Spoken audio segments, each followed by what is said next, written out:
السلام علیکم کے اس کے ناول پہ آپ سب کو ویلکم۔ ایک خوبصورت ناول پیش کر رہے ہیں جس کا نام ہے محبت گمشدہ میری۔ ناول کی رائٹر ہیں فرحین اصفر۔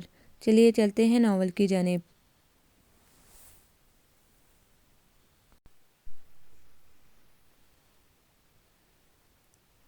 زندگی بالکل اچانک ایک دم ہی پلٹا کھاتی ہے، کب کیا کیسے ہو جائے کچھ پتہ ہوتا ہے نہ اندازہ۔ کبھی بم کے دھماکے کی طرح غیر متوقع لیکن اذیت سے پر، اور کبھی چاند رات کی طرح قرین از قیاس لیکن پرائز بانڈ جتنی خوشی سمیٹے ہوئے۔ اس نے اپنے دل کو ٹٹولا اور سرشاری اور اطمینان کی چادر اوڑھے ٹرین کی رفتار کے ساتھ رواں دواں دھڑکنوں کو پا کر شانت سا ہو گیا۔ کل اسی وقت اسی طرح سفر کر کے وہ اندرون سندھ کی جانب عازم سفر ہوا تھا۔ تب اس کے وہم و گمان میں بھی نہ تھا کہ آنے والی کل میں جب وہ کوٹری سے بددین کی جانب روانہ ہونے کے لیے ریل گاڑی میں سوار ہوگا تو اس طرح تنہا نہ ہوگا، بلکہ ایک بے حد معصوم اور انجان انچھوئی کلی کی طرح نازک وہ لڑکی، وہ پری چہرہ اس کی جیون ساتھی بن چکی ہوگی۔ بے شک خدا نے کسی کے لیے کہاں جوڑا اتارا ہے یہ آسمانوں پہ ہی لکھا ہے، اور زمین والے قبل از وقت اسے جان بھی نہیں سکتے۔ اس کی شادی کا سلسلہ پچھلے 4 سالوں سے مسلسل کٹائی میں تھا۔ 4 سال پہلے جب وہ 28ویں سن میں داخل ہوا تو اس کے قریبی یار دوستوں نے اس سے شادی کا مشورہ دیا تھا، لیکن یہ مشورہ صرف مشورہ ہی تھا۔ عملی طور پر ہر کوشش کرنے والے ماں باپ رضا الہی سے فوت ہو چکے تھے، اور ایک جان چھڑکنے والی بہن کراچی شہر سے کئی گھنٹوں کی مسافت پر واقع بدین جیسے چھوٹے سے شہر بیاہ کر چلی گئی تھی۔ وہ بیچاری اپنے طور پر تھوڑی بہت کوششیں کرتی بھی تو یا تو لڑکی بدین کی نکلتی اور کراچی شہر کے حالات دیکھتے ہوئے مستقلاً یہاں آنے کو تیار نہ ہوتی، یا پھر وہ خود ہی اتنی سستی دکھاتا کہ مصباح بس لڑکی دیکھ کر ہی رہ جاتی۔ اسے آج سمجھ آ رہا تھا کہ یہ دیر اور تعویلیں کیوں اتنے سال درمیان میں اٹکتی رہیں، کیونکہ اسے صرف شادی نہیں کرنی تھی، صرف گھر نہیں بسانا تھا، بلکہ اسے حقیقی معنوں میں کسی کے لیے چھپر چھاؤں بننا تھا، کسی کی امید، کسی کا سہارا اور کسی کا مجازی خدا بننا تھا۔ آخری سوچ نے اس کے لبوں پر مسکان بکھیر دی۔ جبھی برابر میں اونگتا وجود ٹرین کے ایک جھٹکے سے ہڑبڑا سا گیا۔ اس نے سوجی آنکھیں کھول کر اپنی دائیں طرف بیٹھے شخص کو دیکھا جس کے کندھے پر بے خیالی میں اس کا سر ڈھلک گیا تھا، پھر جلدی سے ذرا پرے ہو کر اپنی چادر ٹھیک کرنے لگی۔ منصور کھڑکی سے باہر دکھائی دیتے مناظر سے نظریں ہٹا کر اب اسے دیکھ رہا تھا، جو اسی کی نگاہوں کے ارتقاء سے گھبرا کر بار بار کبھی پہلو بدلتی، کبھی سر پر رکھی چادر کو دوبارہ جماتی اور کبھی گود میں رکھے ہینڈ بیگ کو خواہ مخواہ چھیڑتی۔ اس نے گہری سانس بھر کر اپنی نظریں ہٹا لی۔ اسٹیشن آنے والا ہے، تمہیں بھوک تو لگی ہوگی، کچھ کھانے کو لے آؤں؟ وہ سر جھکائے اپنے بیگ کو گھورتی رہی۔ اتنا گھبرانے کی کوئی بات نہیں، جس چیز کی ضرورت ہو بلا جھجک بولو۔ اس کا سر مزید جھکا۔ اوکے، میں کچھ کھانے کو لاتا ہوں، پتہ ہے مجھے تمہیں بھوک لگی ہے۔ ٹرین رک گئی تو وہ نرمی سے کہتا ہوا اٹھ گیا۔ دیکھ کر ڈھکن کھلتے اشتہا انگیز خوشبو نے آنگن اور کمروں میں موجود سب لوگوں کی بھوک کو اور چمکا دیا۔ پلیٹیں کھنکنے لگیں، پورا گھر شور سے بھرنے لگا، بچوں کی چیخو پکار، دسترخوان اور پلیٹوں کی پکاریں، چند ایک لڑکیاں بھاگ بھاگ کر دسترخوان لگانے اور دیگ سے بریانی نکال کر سب تک پہنچانے لگی، بنا کسی کو بلائے۔ کیسے یہ عورتوں کی قطاریں دسترخوان کے دائیں بائیں بن گئیں۔ یہ کسی نوبیاہتا جوڑے کی چوتھی کی رسم تھی، بلکہ یہ تو ایک معصوم کے سوئم کے چاول تھے جو اپنی طبیعی عمر پوری کر کے قدرت خالق کے مطابق اس فانی دنیا کو الوداع کہہ گیا تھا، اپنے شانوں پر دری بوجھ کی گٹری کو دوسرے بہت سارے لوگوں میں بانٹ کر۔ اے سنتی ہے رضیہ، زیبن کو تو کوئی بھی اپنے کول رکھنے کو تیار نہیں۔ ایک عورت نے دوسری کو ٹوکا مارا۔ کو کی کیوں، کیا رکھے گا کون، جوان جہان کڑی ہے۔ دوسری نے بڑی فکر سے چاول نگلے اور اپنا حصہ بٹایا۔ کل کلاں کو کوئی انچی نیچی گل ہو گئی تے پھر سامنے والی سر دھنستی ہوئی پلیٹ صاف کرنے لگی۔ ہاں بھئی کیا کریں، پھر زیبن کو اب کلا تو ادھر نہیں چھوڑ سکدے۔ دیگ خالی ہو جانے پر دسترخوان سمٹ جانے اور دور و قریب کے تمام عزیز و اقارب اور محلے داروں کے چلے جانے کے بعد اب گھر میں صرف زیب النساء کی تایا، پھوپھی اور ایک عدد خالہ ہی باقی رہ گئی تھیں۔ وہ بھی قریب ہی بیٹھا مغموم سی شکل بنائے جانے والے کے بارے میں سوچ رہا تھا۔ بھاگ کریم رشتے میں اس کا بھائی لگتا تھا، کوئی قریبی نہیں لیکن ایسی دور کی رشتہ داری بھی نہیں تھی۔ ہاں بس یہ تھا کہ سالہ سال سے شہر کی رہائش نے اس سے اس کے قریب دور کے سبھی رشتہ دار چھڑوا دیے تھے۔ زیبن کا سب سے زیادہ حق تجھ پر ہے باجی، آخر کو تو سگت آیا ہے۔ اس کی سوچوں کو ایک پاردار آواز نے بریک لگا دی۔ حق کی بات نہ کرو بہن جی، حق تو اس کا ہم سب پر برابر ہے، پر میرے گھر میں جوان منڈے ہیں۔ لوہے کی گل ہے، منڈے تے پھر میرے گھر بھی ہے۔ پھپھو نے قصہ مکا دیا۔ باقی بچ جانے والی خالہ گھبرا گئیں۔ یا آپ لوگ کیا کہہ رہے ہیں؟ وہ اپنے لہجے اور انداز سے اس گاؤں کی باسی نہیں لگتی تھی۔ زیبی آپ کے پاس نہیں جائے گی تو کہاں جائے گی؟ آپ لوگ چنگی طرح جانتے ہیں میرا 2 کمروں کا کابگ جتنا مکان ہے اور 3 لڑکیاں پہلے ہی بیٹھی ہیں، میں مزید ایک اور لڑکی کو اپنے گھر کیسے رکھ لوں؟ میرا تو کوئی بیٹا بھی نہیں جو اپنے باپ کا سہارا بن سکے۔ ان کا لہجہ بھرا گیا، شاید مزید ایک اور لڑکی نما بہت سہارنا ان کے بس کی واقعی بات نہیں تھی، ورنہ گھبرا تو اس کے تایا اور پھپھو بھی رہے تھے، مگر اتنا نہیں۔ بھئی میری نو ہنگامہ کر دے گی، میں تو چلتی ہی اس کے سہارے ہوں، جسے میرا خرچہ پانی بند کر دیا تو میں کتھے جاواں گی؟ او وڈی آئی، اپنی نو کے ٹکڑوں پر پلنے والی کا بوتھا تو دیکھو، اس بیچاری میں دم کہاں؟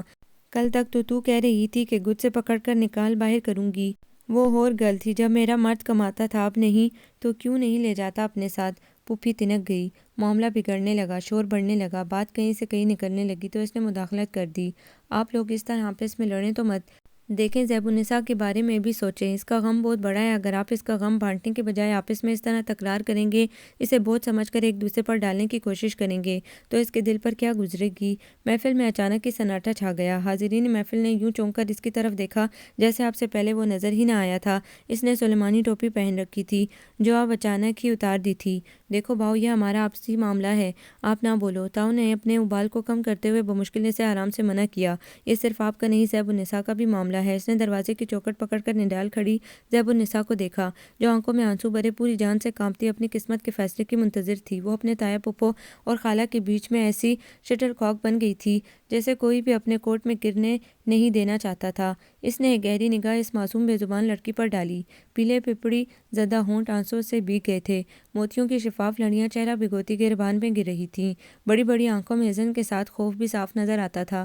اس نے ایک کے بعد دوسری نگاہ اس بے سہارا وجود پر ڈالی اور جیسے سالوں سے ٹلتا ہوا فیصلہ لمحوں میں طے پا گیا۔ وہ رشتے میں اس کی بھتیجی اور عمر میں اس سے 12 سال چھوٹی تھی، لیکن سگی تو نہیں تھی نا۔ میں آپ سے تنہائی میں ایک بات کرنا چاہتا ہوں، لیکن خدارا اسے میری پرخلوص درخواست سمجھیے گا، اس سے بڑھ کر اور کچھ نہیں۔ تایا جی چند لمحے اسے تولتی نگاہوں سے دیکھتے رہے، پھر پچھلے احاطے میں چلے آئے، اور جب اس نیم اندھیرے احاطے سے نکل کر سین میں ان کی واپسی ہوئی تو ان کی باتیں کانوں تک چری جا رہی تھیں۔ نکاح کی رسم میں گنے چنے لوگ شامل تھے، تایا، ان کے لڑکے، پھوپھی پھوپھا، خالہ، ان کی 2 بیٹیاں، وہ خود اور 2-4 دوسرے رشتہ دار۔ تایا خود اس رشتے کے لیے سب سے پہلے راضی ہوئے اور انہوں نے ہی اعتراض اٹھائے، دوسرے لوگوں کا بھی منہ بند کر دیا۔ جس کسی نو بھی تکلیف ہے وہ کڑی نو اپنے ہی ساتھ لے جائے، مینوں کوئی اعتراض نہیں، انہوں نے دبنگ لہجے میں اعلان کیا، اور سب اپنی اپنی جگہ دبک گئے۔ اس نے ایک کونے میں جا کے مصباح کو فون کیا، جلدی جلدی صورتحال سمجھائی اور نکاح خواہاں کو لینے دوڑ پڑا۔ جانے کیسی عجیب سی پھرتی اور تیزی اس کی رگوں پہ میں سرایت کر گئی تھی کہ نکاح کے بعد اس نے صبح تک رکنے کا بھی تکلف نہیں کیا اور اسی وقت زیب النساء کو لے کر وہاں سے نکل پڑا۔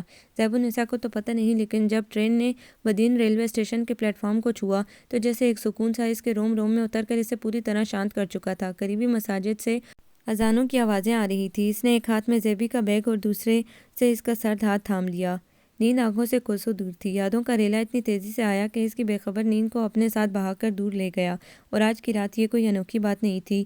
وہ روز یوں ہی دن بھر زمانے کی خاک چھان کر جب بستر پر گرتا تو تھکن سے اس کا جوڑ جوڑ فریاد کرتا، لیکن کھلے آسمان تلے نرم بستر پر لیٹتے ہی تاروں بھرے آسمان پر نگاہ پڑتی اور اسے گزرا سمے یاد دلانے لگتی۔ ہاں، وہ ایسی ہی تاروں بھری رات تھی جب اس نے پہلی بار پورے استحقاق سے زیب النساء کا سرد ہاتھ تھاما تھا اور پھر چونک اٹھا تھا۔ اس کا ہاتھ بے حد سرد تھا جبکہ یہ گرمیوں کے دن تھے، بدین کی مٹیالی فضا میں حبس بھرا تھا۔ وہ تیز تیز قدم اٹھاتے چونک کر رکا۔ تمہارے ہاتھ اتنے سرد کیوں ہیں؟ کیا تم ابھی بھی مجھ سے خوفزدہ ہو؟ نہیں تو دیکھو، مجھ پر بھروسہ رکھو، نکاح کیا ہے تم سے، کوئی مذاق کی بات نہیں ہے یہ الگ بات ہے کہ سب کچھ اتنی جلدی اور اچانک سے ہوا کہ تم سے پوچھنے کا موقع ہی نہیں ملا۔ بس اس وقت مجھے جو بہتر لگا میں نے وہی کیا، تمہیں بے سہارا دیکھ کر سہارا دینے کے لیے مجھے یہی خیال سوجا کہ میں خود ہی تمہارا سہارا بن جاؤں۔ اس نے قدموں کی رفتار سست کر دیا، وہ دھیمے لہجے میں اس کا حوصلہ بندھا رہا تھا۔ مصباح کا گھر اسٹیشن سے زیادہ دور نہیں تھا، تھوڑی دیر بعد اس کے گھر کا دروازہ سامنے تھا۔ اس نے اپنی بات مکمل کر کے دستک دی اور دستک اتنی صاف اور واضح تھی کہ اس کا غنودگی میں جاتا ذہن ہٹ بڑھا سا گیا۔ پل بھر میں منظر بدلا، خالی رنڈار ویران گھر میں وہ اکیلا اپنی چارپائی پر پڑا تھا۔ زیب النساء وہاں کہیں نہیں تھی، وہاں تو بس تنہائی تھی اور خاموشی تھی، اس کے چاروں اطراف وحشت کا گھنا جنگل اگایا۔ زیبی، زیبی کہاں تم کہاں چلی گئی؟ کہاں ڈھونڈوں میں تم کو؟ سینے میں سانس گھٹنے لگا، وہ بے اختیار پلنگ سے اٹھ بیٹھا۔ کہاں ہو تم زیبی؟ ایک بار، بس ایک بار آواز دے لو، 7 سمندر پار سے بھی ڈھونڈ لاؤں گا تمہیں۔ دونوں مٹھیوں میں سر کے بال جکڑ کر وہ بے بسی سے ہڑبڑا رہا تھا، اس کا لہجہ اور انداز گہرے دکھ کا مظہر تھا۔ اسی وقت دستک دوبارہ ہوئی، کسی نے بہت بری طرح سے دروازہ پیٹا تھا۔ وہ ایک دم بری طرح سے چونکا، پھر زیبی کا سوچ کر تیز قدموں سے دروازے تک آیا اور بنا پوچھے کوڑ وا کر دیے۔ مصباح بہت اچھی عادت کی ملنسار لڑکی تھی۔ سب سے پہلے تو اس نے دونوں کو غسل کے بعد الائچی والی خوشبودار چائے پیش کی۔ نہا دھو کر چائے پی کر ایک تازگی سی جسم و جاں میں بہتی ہوئی محسوس ہونے لگی۔ ناشتہ ابھی کرو گے آپ لوگ یا آرام کرو گے؟ میں تو آرام کروں گا، زیب سے پوچھ لو۔ اس نے جان بوجھ کر معاملہ زیب پر چھوڑ دیا۔ جی میں بھی، وہ اسی طرح گھبرائی سی تھی۔ مصباح نے اس کا بستر اپنے کمرے میں لگا دیا۔ یہ ہدایت اسے اس نے خود ہی دی تھی تاکہ مصباح زیب سے بات چیت کر کے اس کی گھبراہٹ اور پریشانی کو ختم کر سکے، اور وہ خود بچوں کے کمرے میں جا کر لیٹ گیا۔ یوں بھی صبح کی روشنی نمودار ہو چکی تھی اور بچے اسکول جانے کے لیے اٹھنے ہی والے تھے۔ وہ بستر پر لیٹا تو چند ہی لمحوں میں بے خبر ہو گیا۔ شاید یہ گھر کے ماحول کا سکون تھا اور اپنائیت۔ تم یہاں آرام سے سو سکتی ہو، تمہیں کوئی ڈسٹرب نہیں کرے گا اور میرے علاوہ یہاں کوئی آئے گا بھی نہیں۔ مصباح نے اس سمٹی شرمائی اور بوکھلائی لڑکی کو، جو اب اس کی بھابھی تھی، اطمینان سے لے کر بستر پر بٹھا دیا۔ تم اتنا گھبرا کیوں رہی ہو؟ وہ لیٹنے کے بجائے یوں اٹکی سی بیٹھی ہوئی تھی۔ مصباح کی بات پر جواب دینے کے بجائے اس کا منہ دیکھنے لگی۔ مصباح گہری سانس لے کر اس کے برابر میں بیٹھ گئی اور اس کا ہاتھ تھام لیا۔ تمہیں اب بالکل بھی پریشان ہونے کی ضرورت نہیں ہے، میرا بھائی بہت اچھا انسان ہے، اپنی ذمہ داریوں کو سمجھنے اور انہیں پورا کرنے والا۔ میں تو خیر اس کی بہن ہوں نا، مگر تم خود دیکھ لینا، چند دنوں بعد جب تمہاری یہ جھجک اور شرم ختم ہوگی تو تم پر اس کی خوبیاں اشکار ہوتی چلی جائیں گی۔ تمہیں اس کو سمجھنے میں کوئی دشواری نہیں ہوگی۔ وہ بہت بھلا آدمی ہے، سلجھا ہوا اور شریف۔ تم بعد میں خدا کا جتنا بھی شکر ادا کرو گی کم لگے گا۔ اس کے لہجے میں اپنے بھائی کی محبت رچی ہوئی تھی۔ زیب النساء خاموشی سے دیکھتی رہی۔ اب تم بھی تو کچھ بولو، میں نے تمہاری آواز ہی نہیں سنی، جب سے آئی ہو یوں ہی چپ چاپ بیٹھی ہو۔ مصباح نے ہنس کر اسے چھیڑا۔ آپ دونوں بہن بھائی بہت اچھے ہیں۔ بہت مشکل سے سر جھکا کر اٹک اٹک کر اس نے بات مکمل کی، اور مصباح اس کے جھکے سر کو دیکھ کر ہی جان گئی کہ وہ رو رہی ہے۔ اس نے بے اختیار اسے گلے سے لگا لیا۔ زیب دھیرے دھیرے سسکنے لگی۔ جتنا اس کا دل بھرا ہوا تھا، لگتا تھا کہ وہ باپ کے جانے کا غم سہار نہیں پائے گی۔ جب اس نے اپنے سگے خون کے رشتوں کو خود سے جان چھڑاتے اور ایک دوسرے کی طرف دھکیلتے دیکھا تو لگا تھا کہ اس کا دل ابھی پھٹ جائے گا۔ اس کا وجود یہ پہاڑ جیسا دکھ اٹھا ہی نہیں سکتا۔ ابھی اس کے وجود کے پرخچے اڑ جائیں گے۔ کیا وہ اتنی ہی بوجھ تھی سب کے لیے؟ وہاں کوئی مجھے رکھنے کو تیار نہیں تھا باجی، آپ کے بھائی کو مجبوراً۔ اس کی سسکیاں بلند ہو گئیں۔ بات مکمل نہیں کی گئی۔ ارے نہیں پاگل، کس نے کہا ہے یہ تم سے کہ اس نے مجبوراً شادی کی ہے تم سے؟ یہ غلط فہمی کے سوا اور کچھ نہیں۔ اب تمہارا دل تو میرا بھائی اپنے رویے سے ہی صاف کرے گا۔ میں تو صرف اتنا ہی کہہ سکتی ہوں کہ اب یہ خیال بھول کر بھی اپنے دل میں مت لانا۔ اگر اسے کوئی مجبوری ہوتی تو وہ تم سے نکاح نہیں کرتا۔ اس کا ایک رشتہ اس سے پہلے بھی تو ہے تم سے۔ اس نے ہنسوں بھرا چہرہ اٹھا کر تعجب سے مصباح کو دیکھا۔ وہ رشتے میں تمہارا چاچا لگتا ہے، بلکہ لگتا تھا۔ مصباح کہہ کر زور سے ہنس دی۔ وہ بھی جھیم گئی۔ مصباح نے اس کے ملائم چہرے کو ہاتھوں کے کٹورے میں بھر لیا۔ اب اپنے آنسو صاف کر لو، بالکل ہلکی پھلکی ہو کر سو جاؤ۔ یوں سمجھو کہ اگر اللہ نے تم سے ایک چھت، ایک آسرا واپس لے لیا تھا تو دوسرا عطا کر دیا ہے، جو یقیناً تمہارے لیے بہترین ہے۔ یہی وعدہ ہے نا اللہ کا ہم سے کہ جب وہ ہم سے ایک اچھی چیز لے گا تو بدلے میں اس سے بہتر عطا کرے گا۔ ٹکر ٹکر اس کی شکل دیکھتی زیب نے جلدی سے سر ہلایا اور مصباح اس کی اس حرکت پر فدا ہی ہو گئی۔ اللہ زیبی، میری پیاری سی بھابھی، تم کتنی معصوم ہو۔ اس نے زیبی کو باہوں میں بھر کر سینے میں بھینچ لیا۔ دروازہ کھلتے ہی کوئی بڑی بےتابی سے حملہ آور ہوا اور پورا دروازہ دھاڑ سے کھول کر اندر گھس آیا۔ منصور کے اوسان خطا ہو گئے، کیونکہ اس کے اس طرح اندر آنے سے اس کے دل میں کسی چور چکے کا خیال آیا تھا، مگر وہاں کوئی چور نہیں، بلکہ سر سے پیر تک سفید چادر میں لپٹی کوئی دوشیزہ کھڑی تھی۔ ارے کون ہو تم اور ایسے اندر کیا گھستی آ رہی ہو؟ دروازہ بند کر دیجئے، خدا کے لیے دروازہ بند کر دیجئے، میں سب بتا دوں گی اللہ کے واسطے۔ اس کی آواز میں ایسی تڑپ تھی، ایسی بے بسی آمیز التجا تھی کہ منصور نے جلدی سے بڑھ کر دروازہ بند کر دیا۔ لڑکی جلدی سے آگے ہوئی اور دروازے سے کان لگا کر کھڑی ہو گئی۔ بھاگتے قدموں کی آواز نزدیک آئی۔ اس لڑکی کی آنکھیں اس نیم اندھیرے میں بھی خوف کے مارے پھٹی ہوئی صاف دکھائی دے رہی تھی۔ آوازیں نزدیک آ کر دور ہوتی گئیں۔ وہ دروازے کے برابر والی دیوار سے ٹیک لگا کر کھڑی ہوئی اور منصور کو اشارے سے باہر دیکھنے کے لیے کہا۔ اس نے احتیاط سے دروازہ کھول کر جھانکا۔ دور اندھیرے میں دو سائے سیدھے بھاگتے جا رہے تھے۔ اس نے سر اندر کر کے سرتا پیر پسینے میں شرابور اس وحشی ہرنی کو دیکھا، جس کی جان سولی پر ٹنگی تھی۔ بے ساختہ اس کے لبوں سے نکلا، چلے گئے، اور وہ دیوار کے ساتھ لگی نیچے بیٹھتی چلی گئی۔ اس کے ہانپتے وجود سے کوکر کی سیٹی کی مانند سانسیں نکل رہی تھی۔ چل لمحے یوں ہی آنپنے کے بعد اس نے دونوں ہاتھوں میں چہرہ چھپا لیا اور پھوٹ پھوٹ کر رو پڑی۔ او یار خدا کے لیے کیوں شور کر کے میرا کردار مشکوک کر رہی ہو، اندر چلو۔ اب جب وہ اندر آ ہی چکی تھی تو اسے اندر بلانے کے سوا کوئی چارہ نہ تھا۔ وہ اس کے آگے جا کر کمرے کی لائٹ جلا آیا۔ وہ دھیرے دھیرے اس کی تقلید میں کمرے میں داخل ہوئی۔ ہر دہلیز پر ٹھٹک کر اسے دیکھا۔ وہ اس کی سہمی نظروں کا مفہوم سمجھ گیا۔ میں اکیلا ہی یہاں رہتا ہوں۔ وہ صرف لفظ اکیلا سن کر ہی تیزی سے واپس پلٹی۔ رکو میری بات سنو۔ وہ اس کا ہر عز سمجھ گیا تھا۔ اب راستے میں آ کے اس کو روکے بنا کوئی چارہ نہ تھا۔ اتنی رات کو اگر ان انسان نما حیوانوں سے بچ گئی ہو تو کیا خود کو دوبارہ ان کے منہ میں دینے کا ارادہ ہے؟ کہیں گئے نہیں ہوں گے وہ، یہی کہیں سونگھتے پھر رہے ہوں گے تمہاری بو، کیونکہ انہی گلیوں میں غائب ہوئی ہو تم۔ اس نے پتھر کے بت کی مانند ساکت ہو کر اس کی بات سنی، پھر ایک وحشت زدہ نظر چاروں طرف ڈالی۔ مجھ سے ڈرنے کی ضرورت نہیں، وہ باورچی خانہ ہے، یہ کمرے میں باتھ روم ہے، میں سونے کے لیے چھت پر جا رہا ہوں۔ اندر سے دروازے کی کنڈی لگا لو، بھوک لگے تو کچھ کھا لینا اور صبح جب روشنی پھیل جائے تو کنڈی کھول کر باہر آ جانا۔ بات مکمل کر کے وہ اندر کمرے میں آیا۔ لڑکی جلدی سے دہلیز سے باہر جا کھڑی ہوئی۔ اوڑھنے کی چادر لے کر جا رہا ہوں، اوس گرتی ہے تو ٹھنڈ لگتی ہے اس لیے، اس نے اطمینان سے وضاحت دی، پھر چادر نکال کر اس کے برابر سے نکل کر سیڑھیاں چڑھ گیا۔ نیند تو خیر اب کیا آنی تھی کہ ایک زندہ جیتا جاگتا نسوانی وجود اس کے گھر میں موجود تھا، اور یہ بات اس کے کردار اور اس کی عزت کے لیے بہت خطرناک بھی ثابت ہو سکتی تھی، جو اگر کسی کو خبر ہو جاتی کہ ایک جوان جہاں لڑکی کے ساتھ وہ اس گھر میں اکیلا ہے۔ رات بھر الجھی بکھری سوچوں اور بچھڑی ہوئی محبت زیبی کو یاد کرتے گزر گئی۔ صبح دم فجر کے وقت کہیں جا کر اس کی آنکھ لگی۔ نیند میں جاتے وقت غنودگی کے عالم میں بھی اس کے دل میں بچھڑی محبت کی یاد سسک رہی تھی، اور لبوں پر دعا جاگ رہی تھی کہ جس طرح میں اس انجانی لڑکی کی حفاظت کر رہا ہوں، اسی طرح میری زیبی کو بھی بحفاظت خیر خیریت کے ساتھ مجھ تک پہنچا دے۔ آمین ثم آمین۔ آدھے سوئے آدھے اس کے لبوں سے چند لفظ نکل کر خنک فضا میں بکھر گئے تھے۔ دھوپ کی تپش آنکھوں تک پہنچی تو اس نے کسمسا کر کروٹ لی، پھر ایک دم چونک کر اٹھ بیٹھا۔ دن کافی نکل آیا تھا۔ اس کی چارپائی اس کے رخ پر تھی کہ وہاں ایک دیوار کا سایہ رہتا تھا۔ جبھی دھوپ اس کے سر تک پہنچنے میں دیر لگی، اس نے چادر پھینکی اور دو دو سیڑھیاں پھلانگتا نیچے آیا تو وہ انجان لڑکی سامنے ہی بیٹھی تھی، سرخ چہرہ اور جلن زدہ آنکھیں لیے۔ صاف پتہ چل رہا تھا کہ رات بھر اس نے سونے کی بجائے رونے کا کام کیا ہے۔ وہ اس کی جانب دیکھتا ہوا بنا کچھ کہے منہ ہاتھ دھو کر کچن میں چلا گیا اور کچن کی کھڑکی سے اسے دیکھا۔ وہ کسی بت کے مانند ایستادہ تھی۔ وہ پلٹ کر اپنے کام میں لگ گیا۔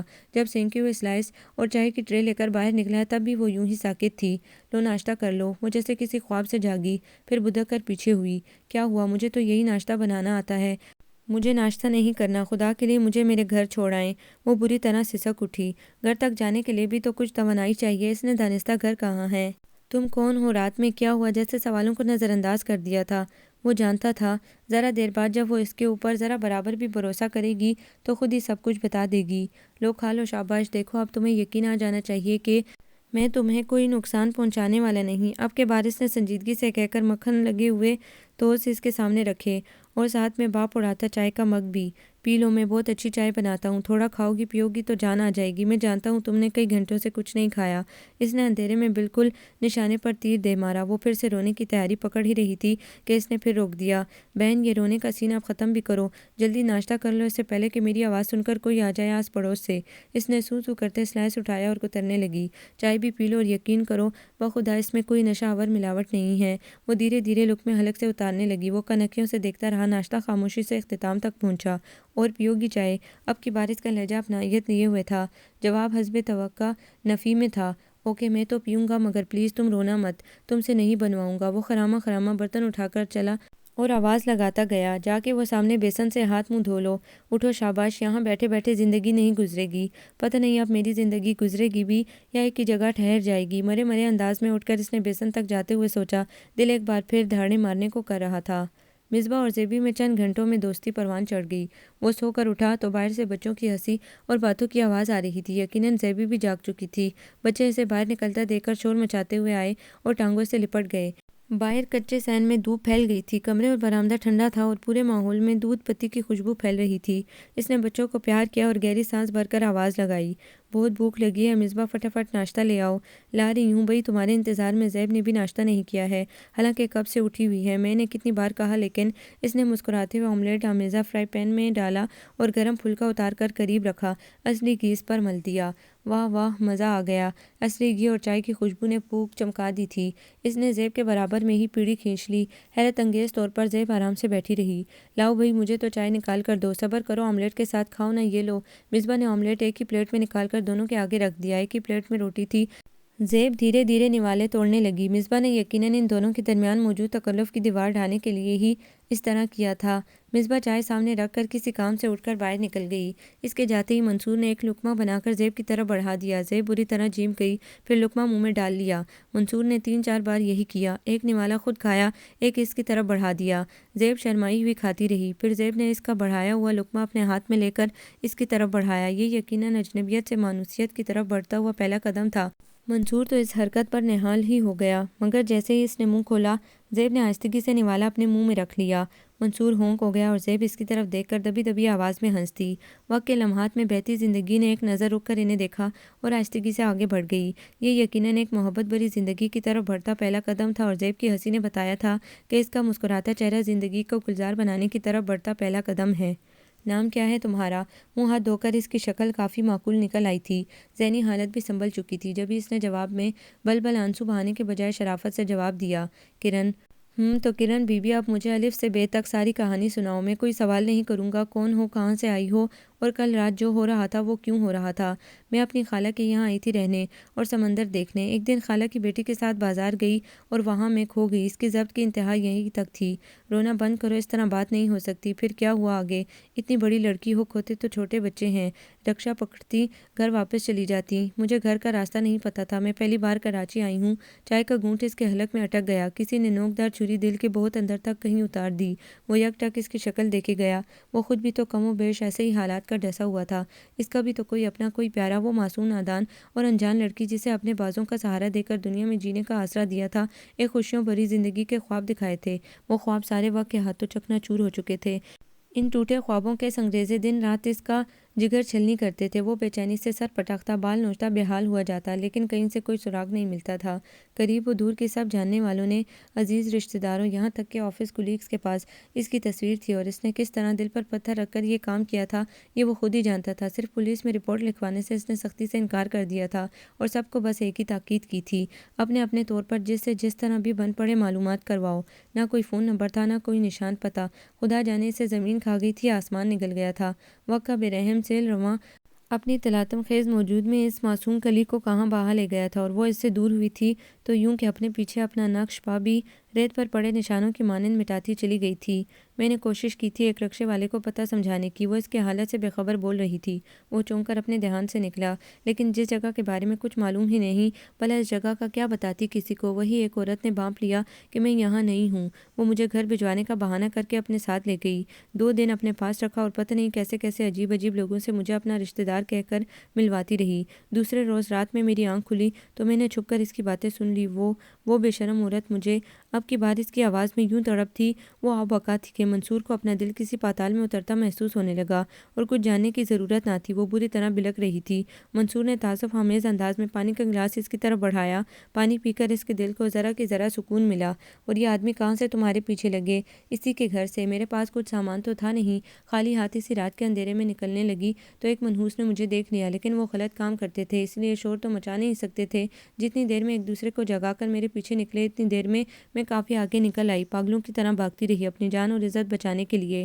نہ سر پہ چادر، نہ پیر میں چپل، اللہ کسی کو یہ وقت نہ دکھائے۔ منصور سر جھکائے خاموش بیٹھا تھا، تسلی اور تشویق کا کوئی بھی لفظ اس کے دل کے سکون کا سامان نہیں بن سکتا تھا۔ گھر کہاں ہے تمہارا؟ میرا اپنا گھر تو جی لاہور میں ہے۔ کیا لاہور؟ اتنی دور؟ اس کی آواز کسی چیخ سے مشابہ تھی۔ پھر اس کی بیچارگی بھری شکل پر ترس آ گیا۔ چند لمحے خاموش رہی، پنکھے کی گرر گرر میں دونوں اپنی سوچوں میں ڈوبے ہوئے تھے۔ پھر اس نے سر اٹھا کر اس کی طرف دیکھا۔ تمہاری خالہ کس جگہ رہتی ہیں؟ آئی مین ان کا علاقہ وغیرہ؟ مجھے تو کچھ بھی نہیں پتا، بس یہ معلوم ہے کہ ان کا گھر نورس چورنگی کے پاس ہے۔ نورس چورنگی؟ اس نے خود یہ نام پہلی بار سنا تھا، مگر کسی سے پوچھ تاچھ کر کے وہاں پہنچنا مشکل نہیں تھا۔ اگر نورس چورنگی تک لے جاؤ تو خالہ کے گھر جا سکتی ہو، راستہ آتا ہے۔ جواب خاصا حوصلہ شکن تھا۔ منصور گہری سانس لے کر خاموش ٹھنڈا ہو گیا۔ اور لاہور میں اپنے گھر کا راستہ؟ لاہور کے سارے راستے آتے ہیں جی، میں وہیں تو پیدا ہوئی، ساری زندگی وہیں رہی ہوں۔ وہ جلدی سے تڑپ کر بولی۔ منصور ایک بار پھر سوچ میں پڑ گیا۔ اگر میں تمہیں ٹرین کے ذریعے لاہور تک لے جاؤں تو تم اسٹیشن سے… منصور کی بات ادھوری رہ گئی۔ وہ حق تک رہ گیا۔ وہ لڑکی، وہ انجان لڑکی پھوٹ پھوٹ کر روئی ہوئی اس کے قدموں میں بیٹھ چکی تھی۔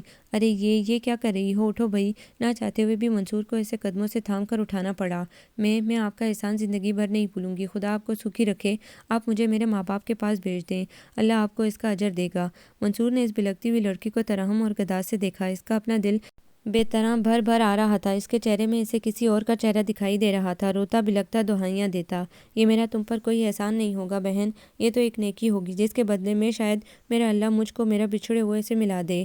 اس کا گلا رن گیا۔ بس اتنا یاد رکھنا کہ جب تک تم اپنے بھائی کے ساتھ ہو کوئی تمہاری طرف میلی آنکھ سے نہیں دیکھ سکتا۔ اس نے اپنا ہاتھ اٹھا کر اس کے سر پر رکھ دیا۔ کرن کے جلتے بلتے دل پر کسی نے نرم پھوار برسائی تھی۔ مصباح کے گھر سے اس نے فون پر آفس کی طرف سے ہفتے بھر کی چھٹی لی اور مصباح کے یہاں ہی ایک ہفتے کا قیام کیا۔ وہ دن اس کی زندگی کے خوبصورت ترین دن تھے۔ بے فکری، محبت کی سرشاری اور مصباح کی بھرپور میزبانی اور اخلاص بھرا رویہ ان دونوں کو ایک دوسرے کے نزدیک لانے میں معاون ثابت ہوا۔ اس کے قرب میں شب و روز گزار کر منصور کو احساس ہوا کہ وہ اللہ کی طرف سے اس کے لیے ایک بہترین تحفہ تھی۔ شرم و حیا والی، شریف النفس، تسنہ اور بناوٹ سے کوسوں دور، وہ بس اس کی سنگت چاہنے لگا۔ دن رات، صبح دوپہر شام اس کا جی چاہتا وہ اس کی منموہنی صورت کو اپنی نگاہوں میں بسا کر زندگی کا سفر تمام کر دے۔ اب شاہراہ حیات پر کوئی نشیب و فراز نہ آئے اور اپنے جیون ساتھی کا ہاتھ پکڑ کر دور تک چلتا چلا جائے، جہاں تک کہ یہ سفر یوں ہی اپنے اختتام کو پہنچ جائے۔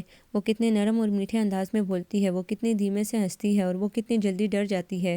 منصور کا کام تھا بس اسے کھوجنا، اسے پڑھنا اور اس کی ذات میں پنہاں رموز کھولنا۔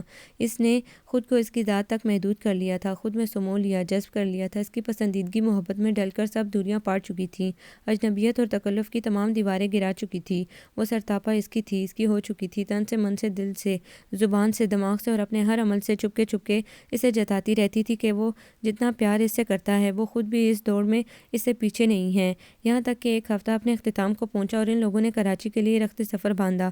روانہ ہونے سے ایک دن پہلے مصباح زیب کے لیے ڈھیروں ملبوسات، جیولری اور سینڈلز کی شاپنگ کر کے آئی۔ مصباح کی بیٹی نے اپنا جیب خرچ جمع کر کے اپنی اکلوتی اور پیاری مامی کو ایک خوبصورت میک اپ کٹ اور ہینڈ بیگ تحفے میں دیا۔ اب کی بار جب وہ کراچی کی جانب عازم سفر ہوتے تو زیب النساء گھسی پٹی نہیں بلکہ ایک نئی نکور کڑھائی والی آف وائٹ چادر میں لپٹی ہوئی تھی۔ شوخ رنگ لباس، ہلکا میک اپ اور جیولری کے ساتھ تو کوئی بھی دیکھنے والا اسے ایک نگاہ میں نوبیاہتا کی حیثیت سے پہچان سکتا تھا۔ بس یہ مہینہ گزر جائے پھر میں تمہارے بہنوئی کے ساتھ کراچی آؤں گی تو ولیمے کی رسم ادا کریں گے، اور ہاں تم زیب کو اس کے تایا اور پھوپھی سے ملوانے بھی لے جانا۔ کیا سوچتے ہوں گے وہ کہ جب سے نکاح کر کے لے کر گئے واپسی کا نام ہی نہیں لیا، اور اگر ملوانے نہ بھی لے جا سکو تو ان کو ولیمے پر تو ضرور بلا لینا، ان کو بھی اطمینان ہو جائے گا کہ انہوں نے زیب کا ہاتھ میرے بھائی کے ہاتھ میں دے کر کوئی غلطی نہیں کی۔ مصباح نے بات مکمل کرتے ہوئے شوخی سے زیب کے گال پر چٹکی کاٹی۔ وہ جیمبی شرمائی اور گھبرائی سی منصور کے ساتھ ساتھ تھی۔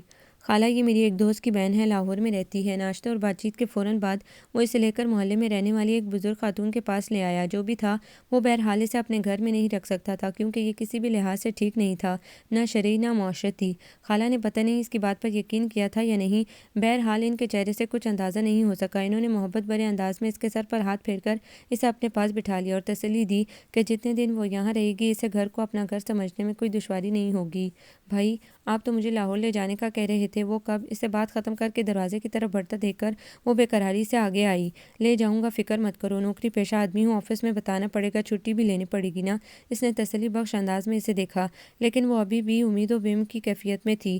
تم پریشان مت ہو، بہن کہا ہے تو بھائی بن کر دکھاؤں گا تمہیں، اور اچھا رکو۔ اس نے جیب میں ہاتھ ڈالا اور اپنا سیل فون نکالا۔ یہ رکھ لو، کوئی پریشانی ہو تو فوراً فون کرنا، اس میں میرا نمبر ہے، پڑھی لکھی تو ہو نا۔ اس نے کپ کپاتے ہاتھوں سے موبائل تھام کر جلدی سے سر ہلایا۔ تو بس ٹھیک ہے، میں ابھی جا کر اس میں بیلنس ڈلواتا ہوں۔ اس نے بجھے بجھے انداز میں زیب کے لیے خریدا گیا نیا نکور موبائل اس لڑکی کے ہاتھ میں تھما دیا جو بڑی بڑی آنکھوں سے موبائل کو دیکھ رہی تھی اور جس نے اپنا نام کرن بتایا تھا۔ اور بات بات پر رونے مت بیٹھ جانا، خالہ کو شک ہو جائے گا۔ جی جی، اس نے سر ہلا کر تابیداری سے اپنی نم آنکھیں صاف کی۔ Good girl. اس نے چلتے چلتے پھر سے اس کے سر پر ہاتھ رکھا۔ میں کل آؤں گا، پرسوں تک چھٹی مل گئی تو انشاءاللہ پرسوں تک لاہور کے لیے نکل جائیں گے۔ ٹرین پوری رفتار سے کراچی کی جانب رواں دواں تھی۔ دن چڑھتے ہی فضا میں تپش کا عنصر در آیا تھا۔ کئی گھنٹوں کے مسلسل سفر نے اس کے ساتھ ساتھ زیب کو بھی تھکا ڈالا تھا، پھر بھی وہ خوش تھا۔ راستے سے ہی منصور نے اس کو مختلف اسٹیشن سے مختلف چیزیں خرید کر کھلائی تھیں۔ وہ پہلی بار گاؤں سے نکل کر ٹرین کا سفر کر رہی تھی، یا دوسری بار، کیونکہ پہلی بار وہ ریل گاڑی کے ذریعے اپنے آبائی گاؤں سے بدین تک گئی تھی۔ ٹرین حیدرآباد اسٹیشن کو چھوڑ کر کوٹری جنکشن کی طرف جا رہی تھی۔ بھوک لگی ہے، کچھ کھاؤ گی؟ اگلے 15 منٹ میں گاڑی کوٹری جنکشن کو چھوڑنے والی تھی۔ اس نے پہلے سے زیب سے پوچھ لینا مناسب خیال کیا۔ نہیں بھائی، اتنا کچھ تو کھا لیا ہے، اب پیٹ میں بالکل جگہ نہیں ہے۔ اچھا، اب جو اسٹیشن آئے گا اس پر گاڑی کافی دیر رکتی ہے، میں اسٹیشن پر جا کر جسم پر تھوڑا پانی ڈال لوں گا، بہت گرمی ہے یار، برا حال کر رکھا ہے۔ کوٹری جنکشن کے وسیع پلیٹ فارم پر قطار در قطار بنے وزٹنگ رومز میں کم سے کم اتنی سہولت تو حاصل ہی تھی، لیکن حسب توقع زیبی گھبرا گئی۔ نہیں نہیں، اگر ٹرین چل دی اور آپ نہ آئے تو؟ وہ اس کی سہمی شکل دیکھ کر ہنس دیا۔ ایسا نہیں ہوگا، میں یوں جاؤں گا اور یوں آؤں گا، زیادہ ٹائم نہیں لگے گا، ورنہ میں تو تم سے بھی کہتا کہ کم از کم منہ ہاتھ ہی دھو لینا۔ گرمی نے خزاں کی چادر اوڑھنے سے پہلے ایک بار پھر شدت پکڑ لی۔ راتیں تو ٹھنڈی ہوتی تھیں، لیکن دن میں گرمی کی شدت نے سب کو بے حال کر رکھا تھا۔ زیب کا اپنا بھی کاجل پھیل گیا تھا، لپسٹک اڑ گئی تھی، اس کے تھکے ہوئے چہرے پر پسینہ اور تیل چمک رہا تھا۔ تو میں آپ کے ساتھ اتر جاؤں گی اور آپ کے ساتھ ہی واپس چڑھ جاؤں گی، وہ جلدی سے بولی۔ اور سامان کی حفاظت کون کرے گا؟ وہ گہری سانس لے کر بیٹھ گئی۔ کوٹری اسٹیشن پر رکتے ہی میں نے اترنے کے لیے پر تولے۔ زیب کے چہرے پر ہوائیاں اڑنے لگی۔ جلدی آ جائیے گا۔ ہاں بھائی ہاں، مجھے پتا ہے، آ رہا ہوں۔ وہ فلہ پورے جسم میں چونٹیاں سی کاٹنے لگی ہیں، ذرا سی دیر میں پسینے بہہ جاتے تھے۔ اس نے پلیٹ فارم پر چھلانگ لگائی اور سامنے دکھائی دیتے ایک ویٹنگ روم کے کھلے دروازے سے سیدھا واش روم میں گھس گیا۔ ٹھنڈے پانی کی تیز فوار نے تن من بھگو دیا تو جسم جاں میں نئے سرے سے تازگی سی بھرنے لگی۔ دل و دماغ معطر ہو گئے۔ وہ دیر تک آنکھیں بند کر کے زیب کے تصور میں کھویا رہا۔ گرمی، الجھن اور جبن اپنا وجود کھو رہی تھی، اور تصور کے پردے پر زیب کے نوخیز حسن کی تجلیاں بکھر رہی تھیں۔ جانے کتنی دیر گزری تھی جب ٹرین کے تیز ہارن نے اس کو حال میں واپس لا پٹکا۔ ریل کی سیٹی کی آواز تو تب ہی گونجتی ہے جب ریل چلنے والی ہو۔ اس نے بدحواس ہو کر جلدی سے نل بند کیا، شلوار قمیض گھسیٹی، اتنے میں ریل گاڑی کے سرکنے کی ہلکی سی آواز کانوں میں پڑی۔ پہیے گھومے، انجن گھرایا اور اس کے ہاتھوں میں ٹھیک ٹھاک لرزش اتر آئی۔ زیب ٹرین میں اکیلی رہ گئی تھی اور اس کے بدترین خدشات سچ ہونے ہی والے تھے۔ جلدی جلدی میں اس نے تن پر کپڑے چڑھائے تو الٹی قمیض کو سیدھا کرنے کے چکر میں جیب سے موبائل اور والیٹ نکل کر دور جا گرے۔ سارے ضروری کاغذات اور شناختی کارڈ پانی میں بکھر گئے۔ او خدایا! بدحواس ہو کر اس نے موبائل چپٹا، والیٹ اٹھایا، کچھ کاغذ مٹھی میں دبوچے اور چند ایک کو وہیں چھوڑ دیا۔ پھر بھی جب وہ بے قراری سے دوڑتا ہوا ویٹنگ روم سے نکلا تو ٹرین اتنی اسپیڈ پکڑ چکی تھی کہ بھاگ کر اس میں سوار ہونا ناممکن ہو گیا تھا۔ گاڑی کا آخری ڈبہ لمحوں میں پلیٹ فارم چھوڑ کر آگے نکلتا چلا گیا، اور اس کے ساتھ ساتھ اسے لگا کہ اس کی روح بھی جسم کا ساتھ چھوڑ رہی ہے۔ دماغ معاف ہونے لگا، ہاتھ پیر کپ کپانے لگے۔ اس کا جی چاہا اپنے آپ کو جوتے لگا دے یا وہیں بیٹھ کر دھاڑے مار مار کر روئے۔ یہ اس نے کیا غلطی کر دی تھی؟ گاؤں کی حدود سے پہلی بار باہر نکلنے والی ایک نیم خواندہ بے وقوفی کی حد تک معصوم لڑکی کو ٹرین میں اکیلا چھوڑ دیا تھا، اور ٹرین جا بھی کہاں رہی تھی؟ کراچی، پاکستان کے سب سے بڑے شہر۔ سر پر ستاروں کا تھال جلملا رہا تھا اور نیچے انسانوں سے لدی دنیا میں وہ تھی، بالکل اکیلی۔ کم از کم اسے تو یہی لگتا تھا۔ وہ چند دن جو اس نے ایک محبت کرنے والے ہمراہی کی سنگت میں بسر کیے، کسی خواب کی مانند ہو گئے تھے۔ ایسا خواب جو آنکھیں کھلتے ہی حقیقت کی دنیا سے دور چلا جاتا ہے، کھو جاتا ہے، خیالات کے ہجوم میں گم ہو جاتا ہے۔ ایک جاگتی آنکھوں دیکھا سپنا، اور ایک سپنے کی طرح ناقابل یقین حقیقت۔ زندگی ایک نیا موڑ لے کر کہاں سے سفر میں چلی تھی اور کہاں لے جا کر اسے چھوڑا تھا۔ اسے اپنا وجود ہوا میں معلق محسوس ہوتا تھا۔ جہاں وہ سہارے لیے ہاتھ پیر مارتی تو حب زدہ فضا میں لڑکھڑا جاتی، پھر سہم کر خوفزدہ ہو کر دنیا میں فی الحال میسر اس واحد سہارے کو جکڑ لیتی۔ اور وہ واحد سہارا کون تھا اور اسے کب اور کہاں مل گیا تھا؟ وہ واحد سہارا تھی عقیلہ خاتون۔ گزرے واقعات کسی فلم کی مانند اس کی نیند خوشی سے خالی اور آنسوؤں سے بھری آنکھوں میں چلنے لگے۔ وہ بے حد محبت اور لگاوٹ سے اس کا ہچکیوں سے ہلتا وجود باہوں کے گھیرے میں سمیٹے ہوئے تھی۔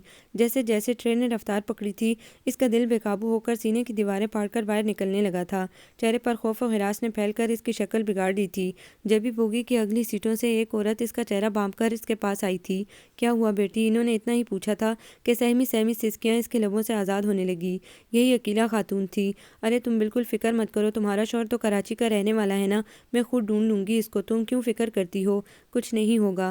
ان کی تشویاں بالکل بیکار ہی لگ رہی تھی۔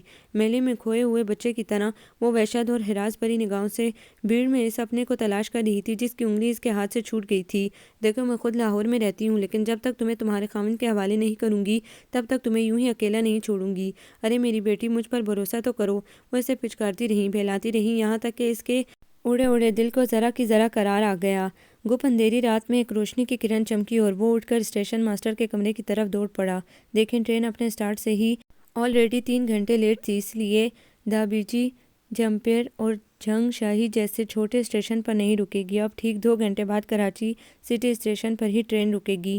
کراچی سٹی، اس کی نگاہوں کے سامنے ایک جمع غفیر ناچ اٹھا۔ بھانت بھانت آوازیں، ہزاروں کا ہجوم، ریڑھی، حل، بوتل، انڈے، چائے اور جریدے فروخت کرنے والے کھڑکی کھڑکی ہاتھ ڈال چیزوں کا لین دین، خرید و فروخت۔ سرخ رنگ کے لباس میں ادھر سے ادھر دوڑتے کلی، اسٹیشن کا عملہ بوگیوں میں چڑھتے اترتے، اپنے عزیزوں کو رخصت کرتے اور خوش آمدید کہتے، خاکروب، ٹی ٹی اور سب سے بڑھ کر وسیع پلیٹ فارم پر بھاگتے دوڑتے، چہل قدمی کرتے، مسکراتے، روتے اور انتظار کرتے لوگوں کا ایک ہجوم اس کا سر چکرانے لگا۔ بدین اور حیدرآباد شہر کے درمیان بسنے والے ایک چھوٹے سے پسماندہ گاؤں سے آئی نیم خواندہ عورت بھلا اس رش کا، اس ہجوم کا، اس جمع خفیر کا سامنا کر سکتی تھی؟ لمحے بھر کے لیے تو اسے لگا جیسے ایک پرتپش جلتا ہوا دن ہجر کی گھڑی کو پتھر کی لکیر کی طرح اس کی قسمت پر کھروچنے ہی والا ہے، لیکن وہ اتنی آسانی سے کھو نہیں سکتی۔ آخر وہ ایک باشعور لڑکی ہے، کوئی حواس باختہ کم سن بچی نہیں۔ اس نے خود کو خود ہی حوصلہ دینے کی کوشش کی۔ اس سے ایک امر تو واضح ہے کہ آپ کی بیگم راستے میں کسی اسٹیشن پر نہیں اتر سکی۔ ہاں، یہ ہو سکتا ہے کہ اگر انہیں سٹی پر کسی نے اترنے سے روک دیا تو آگے اس سے بات سنی نہیں گئی۔ میں سٹی اسٹیشن ماسٹر کو فون کر کے کہہ دیتا ہوں، وہ عملے کے ذریعے تلاشی لے لیں گے۔ اگر آپ کی بیگم ٹرین میں ہوئی تو چانس ہے کہ مل جائے، لیکن 100% بھی نہیں، کیونکہ رش اتنا ہوتا ہے اور اس میں سے کسی ایک لڑکی کو ڈھونڈنا جس کے پاس شناختی کارڈ تک نہیں اور کسی نے اسے کبھی دیکھا بھی نہیں ہے، تو وہ اٹھ نہ جانے کتنی انگنت مجبوریاں گنوا رہے تھے۔ شاید وہ ٹھیک کہہ رہے ہوں، لیکن اس کے ذہن پر تو ایک ہی بات سوار تھی، آپ فون کریں، میری بات کروائیں۔ اسٹیشن ماسٹر تو چھٹی پر ہے اماں جی۔ وہ بنا کچھ کہے سوجی ہوئی آنکھوں سے اس چھوٹے سے لڑکے کو دیکھنے لگی جو عقیلہ بیگم کا دیا ہوا نوٹ مٹھی میں دبائے تیزی سے ادھر ادھر معلومات کرنے دوڑا بھاگا پھر رہا تھا۔ اس کی اطلاع نے زیب تو زیب عقیلہ بیگم کو بھی اچھا خاصا مایوس کیا۔ ہفتے بھر کے بعد آئے گا؟ اچھا، وہ مایوسی سے بول کر سوچ میں پڑ گئیں۔ تو ایسا کر پتر، میرے نال گھر چل، تے ہفتے بھر کے بعد آ کر پتہ کریں گے۔ عقیلہ بیگم خود بھی زیادہ پڑھی لکھی نہیں تھی، ورنہ اگر خود سے جا کر پوچھ تاچھ کرتی تو زیب یقیناً وہیں رک کر منصور کا انتظار کر سکتی تھی، لیکن ایسا نہیں ہوا۔ وہ ڈر کے مارے عقیلہ بیگم کے ساتھ چپکی رہی اور ان کے کہنے پر انہی کے ساتھ ان کے عزیزوں کے یہاں چلی آئی، جہاں ایک چھوٹے سے گھر میں کسی لڑکی کی شادی کی تقریبات اپنے عروج پر تھیں۔ عقیلہ بیگم وہاں آ کر ایسی مصروف ہوئیں کہ چاہنے کے باوجود دوبارہ اسے لے کر اسٹیشن نہ جا سکیں۔ ستم بالائے ستم یہ کہ کراچی آنے کے تیسرے ہی دن انہیں لاہور سے ایک فون کال موصول ہوئی۔ عقیلہ بیگم کے والد بالکل اچانک دل کے دورے میں جاں بحق ہو کر خالق حقیقی سے جا ملے۔ ان پر غم کا پہاڑ کیا ٹوٹا، انہیں اپنی سدھ بدھ نہ رہی۔ ایسے میں ایک غیر انجان اور پرائی لڑکی کو اس کی منزل تک پہنچانے کے سب ارادے خاک ہو گئے، سارے عزم مٹی میں مل گئے۔ گو کہ انہوں نے زیب النساء کو نہ کچھ کہا نہ جتایا، لیکن وہ خود کو خود ہی بوجھ سمجھنے لگی۔ شادی کی تقریبات اور خوشیوں بھرا گھر یوں ہی چھوڑ کر عقیلہ بیگم روتی دھوتی لاہور واپس ہوئیں تو کسی نادیدہ سامان کے بوجھ کی طرح زیب النساء بھی ان کی بغل میں دبی تھیں۔ واپسی کے سفر میں عقیلہ بیگم کے ساتھ ان کی بیٹی بھی موجود تھی، جسے زیب النساء سے دلی ہمدردی محسوس ہوتی تھی۔ اسی نے لاہور کی روانگی پکڑتے ہوئے خود بخود اسے ساتھ لے لیا تھا۔ رات بہت گہری اور تاریک تھی۔ ٹرین کسی چھوٹے سے اسٹیشن پر رکی تھی۔ اس نے مندی مندی آنکھوں سے باہر جھانکا، لیکن یہاں تو دور دور تک ویرانہ تھا۔ نیم سوئے نیم جاگے ماحول میں ہلچل سی بیدار ہوئی۔ اس نے سن گن لینے کی خاطر ادھر ادھر دیکھا، پھر سامنے کی سیٹ پر سوئی ہوئی کرن کو۔ اس نے اندھیرے اور تنہائی کے باوجود لیٹنے کے بجائے صرف منصور کی موجودگی کو ملحوظ خاطر رکھتے ہوئے کھڑکی کی طرف سکڑ کر پیر موڑ کر اوپر رکھ لیے تھے اور گھٹنوں کے گرد بازو لپیٹ کر ان میں سر رکھے سو رہی تھی۔ ٹرین کو جھٹکا لگنے کے ڈر سے اس کی بھی آنکھ کھل گئی۔ کیا ہوا، ٹرین رک کیوں گئی؟ ابھی وہ کوئی جواب نہیں دے پایا تھا کہ ایک ہلچل سی مچی اور ایک ہنڈا ٹائپ نوعمر لڑکا بوگی میں آن گھسا۔ منصور کی برتھ اور سیٹیں بوگی کے دروازے سے ذرا دور تھیں۔ منصور صورتحال بھاپ کر دوسری جانب کھڑکی کے ساتھ لگی سنگل سیٹ کی جانب سرک گیا اور ذرا سا جھک کر اپنا والیٹ سیٹ کے نیچے پھینک دیا۔ لڑکے کے ہاتھ میں ایک پھولدار چاقو تھا اور بوگی میں قدم رکھتے اس نے آواز لگائی تھی کہ خبردار کوئی اپنی جگہ سے نہ ہلے۔ عام دنوں کی بنسبت ٹرین کی اس بوگی میں بہت کم لوگ تھے اور جو تھے وہ بھی اس لڑکے کے ہاتھ میں دبے چاقو کا چمکدار پھل دیکھ کر اپنی جگہ پر جم چکے تھے۔ خدا جانے اس کا مقصد کیا تھا۔ چڑھنے کے فوراً بعد وہ سب کو تنبیہ کرنے لگا تھا۔ اس نے منصور کو جھکتے اور والیٹ پھینکتے نہیں دیکھا تھا۔ یوں ہی چوکنا انداز میں چلتا ہوا وہ چند قدم آگے بڑھ کر منصور کی طرف آیا۔ منصور بھی اسی طرف دیکھ رہا تھا۔ بوگی کی چند سیٹوں میں اور برتوں پر موجود لوگوں کو سانپ سونگھ گیا تھا۔ ایک ہتھیار برادر شخص جو کسی ویرانے میں ٹرین رکنے کی وجہ سے چڑھ آیا تھا اور جبکہ اس کے ہاتھ میں چاقو بھی تھا، وہ لوگوں سے لوٹ مار بھی نہیں کر رہا تھا۔ یوں ہی دھیرے دھیرے چلتا وہ منصور کی سیٹ تک آیا، پھر گردن گھما کر دوسری طرف دیکھا تو سکڑی سمٹی کرن کو دیکھ کر اس کی آنکھوں میں عجیب حریصانہ سی چمک آ گئی۔ اس نے چاروں جانب گردن گھما کر گویا اندازہ کرنے کی کوشش کی کہ یہ لڑکی اکیلی ہے یا اس کے ساتھ کوئی مرد ہے۔ کرن کی طرف قدم بڑھانے کی وجہ سے منصور اس کی پشت پر چلا گیا تھا اور اس نے دوسرے مردوں کی طرح اس کی طرف بھی توجہ نہیں دی تھی۔ اے چھوری، کہاں جانا ہے؟ چل میں لے کر چلوں، لوفرا انداز میں کہتے ہوئے اس نے ایک قدم آگے بڑھایا۔ بھائی، کرن جتنا سہم کر پیچھے ہٹی، منصور اتنا ہی تیزی سے آگے بڑھا، لیکن اگلے لمحے اسے رک جانا پڑا۔ لڑکے نے پلٹ کر اپنے چاقو کا ہل سیدھا اس کی گردن پر رکھ دیا۔ وقت کا پنچھی زندگی کے آسمان پر کتنے ہی لمحوں کو گھنٹوں اور گھنٹوں کو دنوں میں تبدیل کرتا ساتھ لے اڑا۔ وہ روز عقیلہ بیگم سے استفسار کرتی، خالہ جی کوئی خیر خبر؟ ارے بیٹی تو کیوں فکر کرتی ہے، میرا بیٹا معلومات کر رہا ہے نا، جیسے ہی کوئی اتا پتہ ملا سب سے پہلے تجھے ہی تو بتاؤں گی۔ عقیلہ خاتون، جنہیں وہ انہی کی خواہش پر خالہ جی کہنے لگی تھی، ہمیشہ ایک ہی انداز، ایک ہی طریقے سے استشفی دیتی۔ اب تو اتنے دن گزر چکے تھے کہ ان کے الفاظ سے چھلکنے والی خوش امیدی نے دم توڑ دیا تھا۔ ہر بار نئے سرے سے پر امید ہونے کی بجائے مایوس ہی ہوتی جا رہی تھی۔ ہر گزرتے دن کے ساتھ اس کا دل بیٹھتا جاتا تھا۔ وہ اس نئے گھر میں آ کر گھر کے لوگوں کی طرح ہی گل مل گئی تھی۔ شاید اس کی ایک وجہ عقیلہ خاتون کا اپنائیت بھرا ساتھ اور گھر میں کسی مرد کی عدم موجودگی ہی تھی۔ عقیلہ خاتون کا صرف ایک ہی بیٹا تھا جو صبح کا نکلا رات عشاء کے بعد گھر میں گھستا تھا۔ اس کے علاوہ گھر میں خود ان کے علاوہ ایک بہو اور بیٹی صوبیہ رہتی تھیں۔ صوبیہ اور بھابھی سے اس کی اچھی دوستی ہو گئی۔ اس نے گھر کے کاموں میں بھی احسان مندی کے طور پر ہاتھ بٹانا شروع کر دیا۔ صوبیہ اور بھابھی دن بھر اسے ساتھ لگائے رکھتی، کبھی باتیں تو کبھی کام کے دوران اس کی پچھلی زندگی کے متعلق سوالات کرتی رہتی۔ عقیلہ خاتون گھر میں کم ہی ٹکتی تھی۔ پورا دن محلے والوں کی خبر گیری میں گزر جاتا یا پڑوس میں رہنے والی اپنی دیورانی کے یہاں۔ بعض اوقات تو وہ دوپہر یا رات کا کھانا بھی وہیں کھا لیتی۔ زیب النساء اکثر دل ہی دل میں سوچتی کہ اگر وہ اپنے محبوب شوہر سے یوں حادثاتی طور پر بچھڑی نہ ہوتی تو اس گھر میں وہ شوق اور خوشی سے رہتی، اور بظاہر تو یہاں کوئی پریشانی بھی نہیں تھی۔ دن مصروفیت میں گزر جاتا اور رات منصور کی یاد میں۔ وہ ایک آس پر جی رہی تھی، آس و نراز کی کیفیت میں ڈولتی، صبح سے شام کرتی پیا ملن کی آس میں دن گزار رہی تھی۔ جبھی ایک دن اچانک اس الجھتی بکھرتی زندگی میں زور کا جھٹکا لگا۔ جب عقیلہ خاتون کا بیٹا کھانا کھا رہا تھا اور اس کے آگے گرم روٹی رکھتے ہوئے اس نے زیب کا ہاتھ جان بوجھ کر چھو لیا۔ زیب کے ہاتھ میں کرنٹ سا دوڑ گیا۔ اس نے یکدم دور ہو کر اس شخص کے چہرے پر ایک خوفزدہ نگاہ ڈالی تو وہاں مکار چہرے پر سجی عیار مسکراہٹ نے اس کے دل پر پیر رکھ دیا۔ منصور جہاں کا تہاں رہ گیا۔ بوگی میں موجود باقی لوگوں میں اپنی جگہ جم کر رہ گئے۔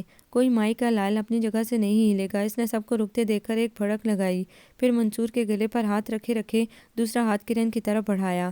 چل چھوری اٹھ، جلدی نکلنا ہے اپن کو۔ اس کا انداز خالص گنڈوں اور بدماشوں والا تھا۔ کرن کی حالت ایسی ہو گئی جیسے اس نے بھوت دیکھ لیا ہو۔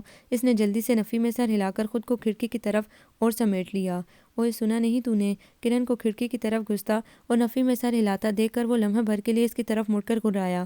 اسی وقت ٹرین کو ایک جھٹکا لگا اور اس نے اسٹارٹ لیا۔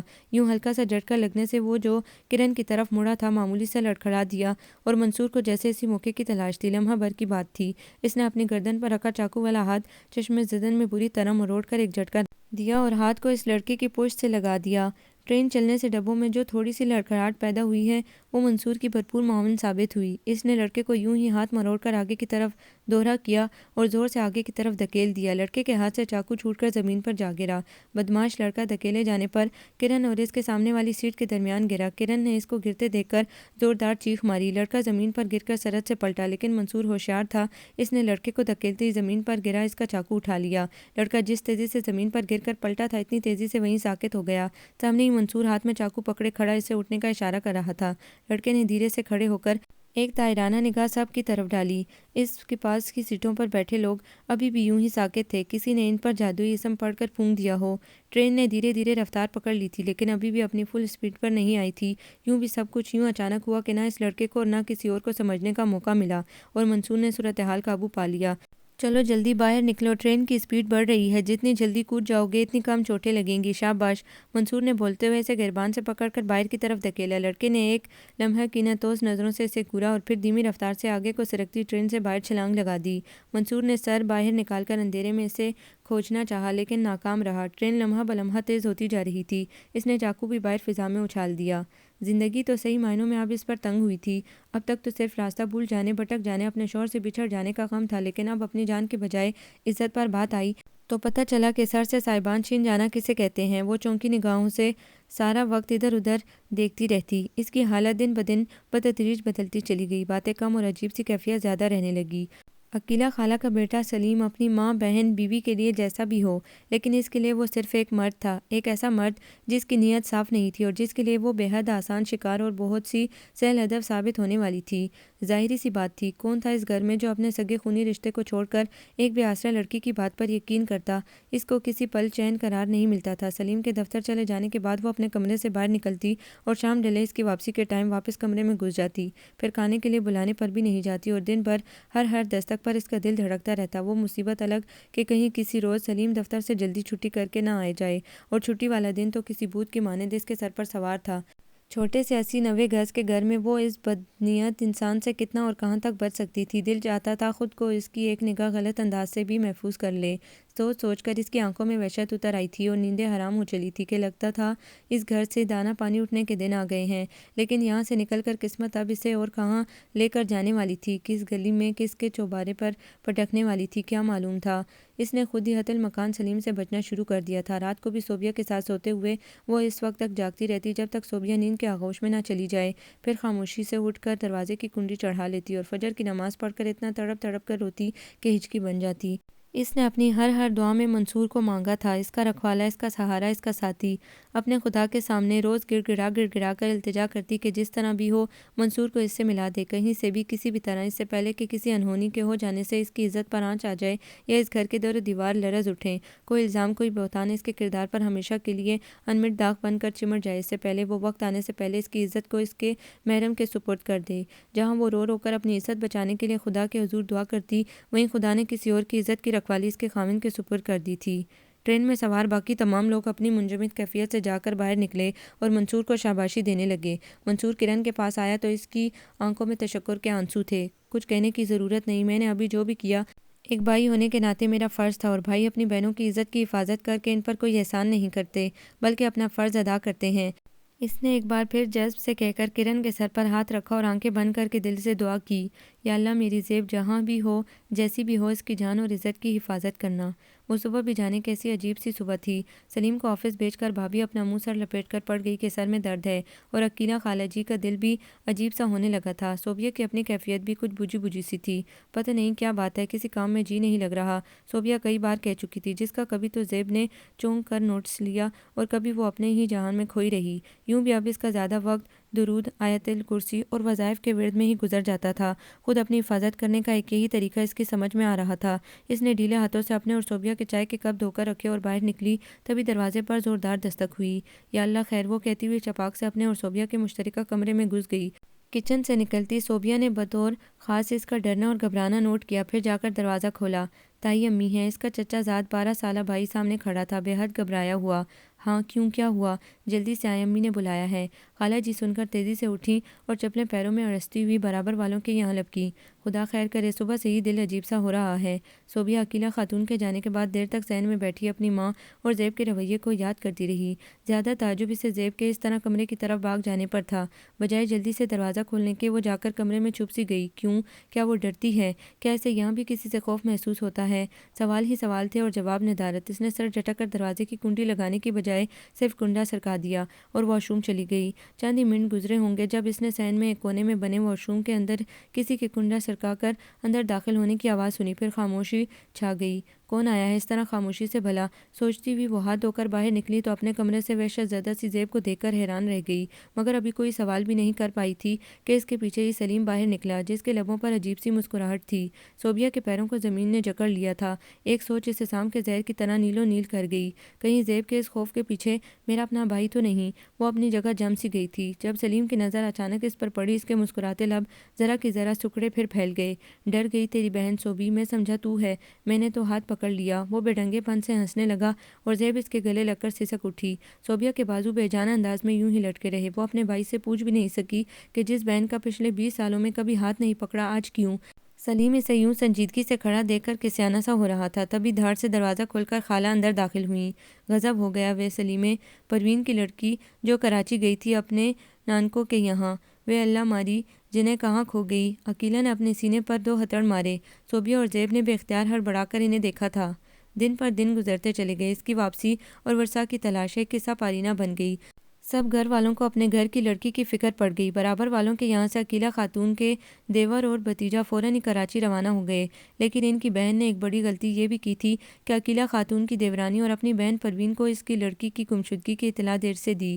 چند دن تک وہ لوگ خود ہی جگہ جگہ تلاش کرتے رہے، اور جب یہ گمان یقین میں بدلا کہ ان کے حواس سلب کرنے لگا کہ اب لڑکی کا ملنا مشکل ہے، تو روتے دھوتے فون کر کے اپنی بہن کو بتایا، اور حقیقتاً یہاں سبھی کے پیروں تلے سے زمین نکل گئی تھی۔ وقتی طور پر سلیم کی توجہ اور زیب کا خوف دونوں نے ہی اپنی سمتیں بدل لیں۔ بات اتنی بڑی تھی کہ گھر والوں کی بدحواسی سب پر آشکار تھی، چھپائی نہیں چھپتی تھی۔ اس پر مستزاد کراچی سے مستقل آنے والی مایوس کن خبریں۔ کرن کا کوئی پتہ نہیں چل رہا تھا، وہ ایک بھرے پڑے بازار میں اچانک گم ہو گئی، اور پھر لاکھ سر پٹکنے پر بھی اس کا کوئی سراغ نہیں مل سکا۔ پروین عرف پینو چاچی پر تو قیامت سی قیامت ٹوٹی تھی۔ اسے تو نہ کھڑے چین تھا، نہ لیٹے آرام، نہ بیٹھے سکون۔ رو رو کر اس کی آنکھیں سوجن زدہ ہو گئی تھیں، آواز بیٹھ گئی تھی۔ ہر فون کی بیل پر وہ سب سے پہلے لپکتی اور ہر دستک پر سب سے پہلے بھاگتی۔ روز بلڈ پریشر بڑھ جاتا، ڈاکٹر آتا، دوا دیتا اور سکون آور انجیکشن لگا کر جاتا۔ اس کی حالت ایسی تھی کہ ہر اپنا پرایا اشک بار تھا۔ اس کی آہیں کراہیں اور سسکیاں عقیلہ خاتون، صوبیہ اور کرن کا دل چھلنی کرتی تھیں۔ ایک دن جب وہ یوں ہی آؤ بقا میں مصروف تھی اور خالہ جی چاول سے بھری پلیٹ سامنے رکھے اسے منتیں کر رہی تھی کہ تھوڑا سا کھا لے، جب زیب ہمدردی سے اس کے برابر میں بیٹھی پینو چاچی کو ہمدردی سے سہلا رہی تھی، تب چاچی نے یکدم ہی اس کے آگے ہاتھ جوڑ دیے۔ تو بھی تو اپنے گھر بار سے بچھڑی ہے، ہم نے تیری عزت کی کتنی حفاظت کی، دیکھ کیسے تجھے اپنی بیٹی بنا کر رکھا ہے۔ تو خدا سے دعا کر بیٹی، میری کرن خیریت سے مل جائے، تیرے دل سے دعا نکلی تو خدا ضرور سنے گا۔ اس ماں کی آواز میں وہ تڑپ تھی، وہ التجا تھی کہ زیب کا دل بلک اٹھا۔ اس کا بس نہ چلا کہ اس کرلاتی ممتا کو ٹھنڈا کرنے کے لیے وہ کہاں سے جا کے اس انجانی اندیکھی لڑکی کو لا کر اس کے سامنے کھڑا کر دے، اس ماں کے کلیجے میں ٹھنڈ پڑ جائے، اس کی روتی بلکتی ماں کو قرار مل جائے۔ مگر وہ خود کتنی بے بس تھی، اسے تو اپنا پتہ نہ تھا تو کسی اور کے لیے کیا دعا کرتی۔ چپ کیوں ہو گئی؟ بول، کرے گی نا میری کڑی کے لیے دعا، کرے گی نا تو؟ چاچی کے ہاتھ اس کے سامنے بندے تھے، یہ منظر اس کی قوت برداشت سے باہر تھا۔ وہ چاچی کے ہاتھوں پر اپنا ماتھا ٹیک کر پھوٹ پھوٹ کر رو پڑی، اور چاچی نے اسے اپنی اولاد کی طرح سینے میں سمو لیا۔ ٹرین نے جوں ہی لاہور ریلوے اسٹیشن کے پلیٹ فارم کو چھوا، کرن کے وجود میں ایک بجلی سی بھر گئی۔ اس کا بس نہیں چلتا تھا کہ چلتی ٹرین کے رکنے سے پہلے ہی باہر چھلانگ لگا دے۔ پلیٹ فارم پر اتر کر وہ اتنی تیزی سے آگے آگے بھاگی چلی جا رہی تھی کہ منصور کو اس کے قدم سے قدم ملاتے ہوئے خود بخود ہنسی آنے لگی۔ وہ خود بھی حیرت سے سوچنے لگا کہ آج کتنے دن کے بعد اس کے لبوں کو یوں بے ساختہ ہنسی نے چھوا تھا۔ اسٹیشن کی رونقیں کراچی سے کہیں بڑھ کر تھی۔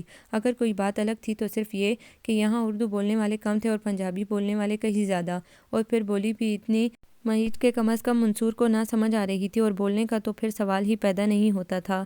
کرن نے خود ہی ایک رکشے والے سے گٹ پٹ کی، پھر در فٹے منہ کہہ کر دوسرے والے کی طرف دوڑ پڑی۔ کیا ہوا کرن؟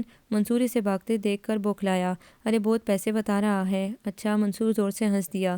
یہ اس کے دل میں اترتا اطمینان ہی تھا کہ کرن کو اب اس بات کی فکر نہ تھی کہ وہ گھر کب اور کیسے پہنچے گی۔ اسے یقین ہو گیا تھا کہ اب وہ یقیناً گھر پہنچ ہی جائے گی۔ اس کی طبیعت کی چنچالی لوٹ آئی تھی، چہرے کی رونقیں بحال ہو گئیں، مزاج میں تازگی اور آواز کی کھنک لوٹ آئی تھی۔ وہ اپنے شہر پہنچ کر خوش ہو گئی تھی، بااعتماد ہو گئی تھی۔ ذرا دیر کے بعد ان کا رکشا کرن کے بتائے ہوئے جانے پہچانے راستوں پر بھاگتا دوڑتا ایک دروازے پر جا رکا۔ اس نے اتر کر کرایہ دیا اور واپس پلٹا۔ دروازے پر تو تالا لگا ہے، پتہ نہیں سب کہاں ہیں۔ منصور نے بغور اس کا چہرہ دیکھا۔ گھر کے دروازے پر تالا لگا دیکھ کر بھی اس کے اوسان خطا نہیں ہوئے تھے، بلکہ وہ یوں خوش اور مطمئن تھی جیسے گلی میں ہی نہیں اپنے ابا کے دست شفقت کی چھاؤں تلے کھڑی ہے۔ یہ آگے میرے تایا ابا کا گھر ہے، چلیں ان کے ہاں چلتے ہیں۔ سب لوگ پریشان تو بہت ہوں گے، تایا ابا اور ہماری فیملی ایک ہی سمجھ لیں، دکھ سکھ کی سانچ ہے ہمیشہ سے۔ وہ منصور سے باتیں کرتی ہوئی خود ہی تایا کے گھر کی طرف چل پڑی۔ منصور نے اس کے پیچھے قدم بڑھائے۔ اس کے قدموں تلے سے زمین سرکتی جا رہی تھی۔ وہ سوچ بھی نہیں سکتی تھی کہ حالات اس نیچ پر بھی جا سکتے ہیں۔ جلے پیر کی بلی کی طرح پورے گھر میں یہاں سے وہاں چکراتی وہ کوئی بھٹکی ہوئی بدروح ہی لگتی تھی۔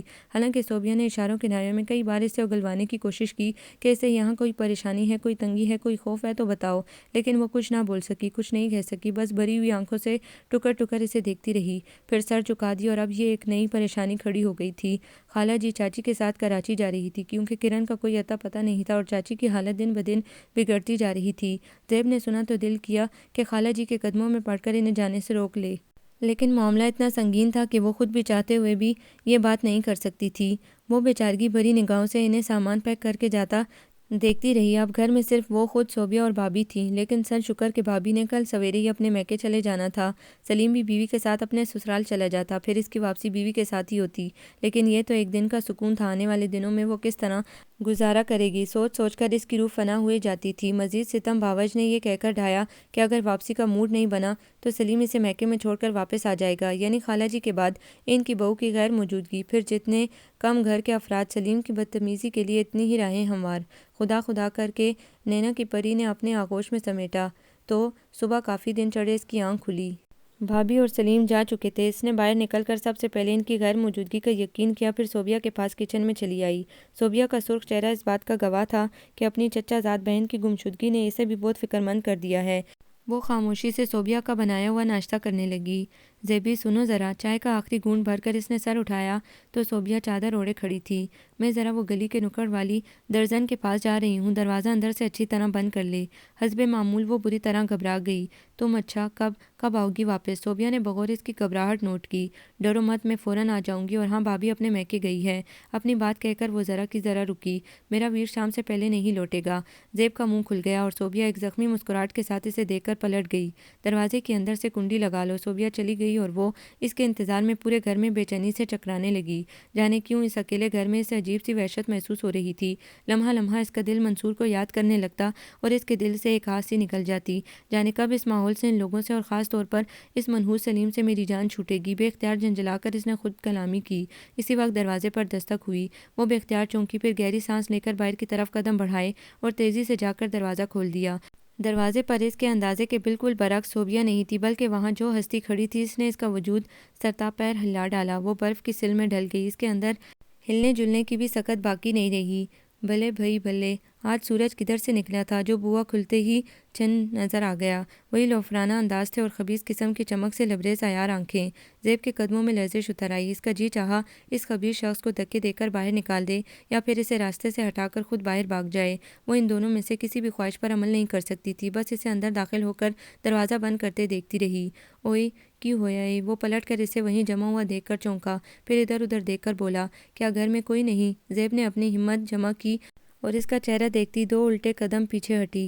سلیم اس کا ارادہ بام گیا۔ زیب نے اپنے کمرے کی طرف دوڑ لگا دی اور اندر گھس کر تیزی سے دروازہ بند کرنا چاہا، لیکن سلیم اس کے کہیں زیادہ پرتیلا ثابت ہوا۔ اس نے ایک زوردار دھکے سے دروازہ کھولا۔ زیب جھٹکے سے پیچھے ہٹی اور وہ دروازہ کھول کر اندر آ گیا۔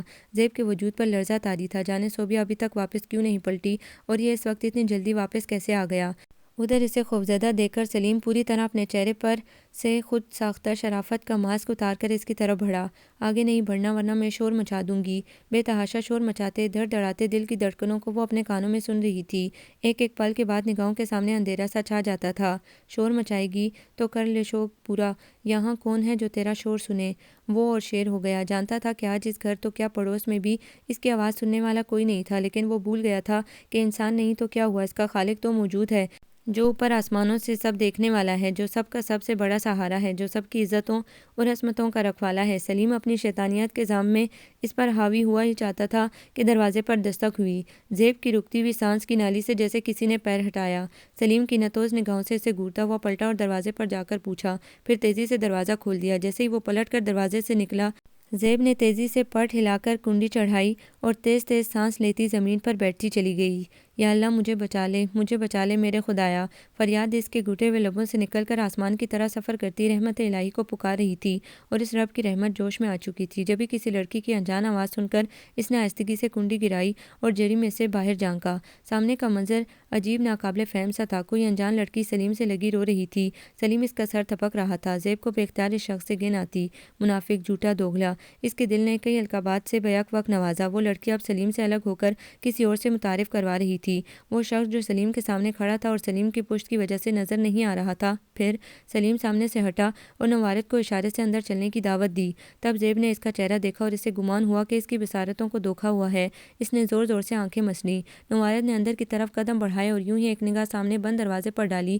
اسی وقت دروازہ پارٹوں پارٹ کھلا اور وہاں سے ایک وجود بے قراری سے باہر نکلا۔ منصور کے قدم ٹھہر گئے اور ہفت آسمان نظروں میں گونگ گئے۔ منصور کسی چیخ کی طرح یہ آواز زیب کی تھی، منصور کی، زیب النساء کی، زیبی کی۔ اگلے ہی پل وہ دوڑتی ہوئی آئی اور اس کے سینے سے لگی مچل مچل کر رو رہی تھی۔ منصور خود حیران پریشان قدرت کے اس انوکھے اتفاق پر جامد سا کھڑا تھا۔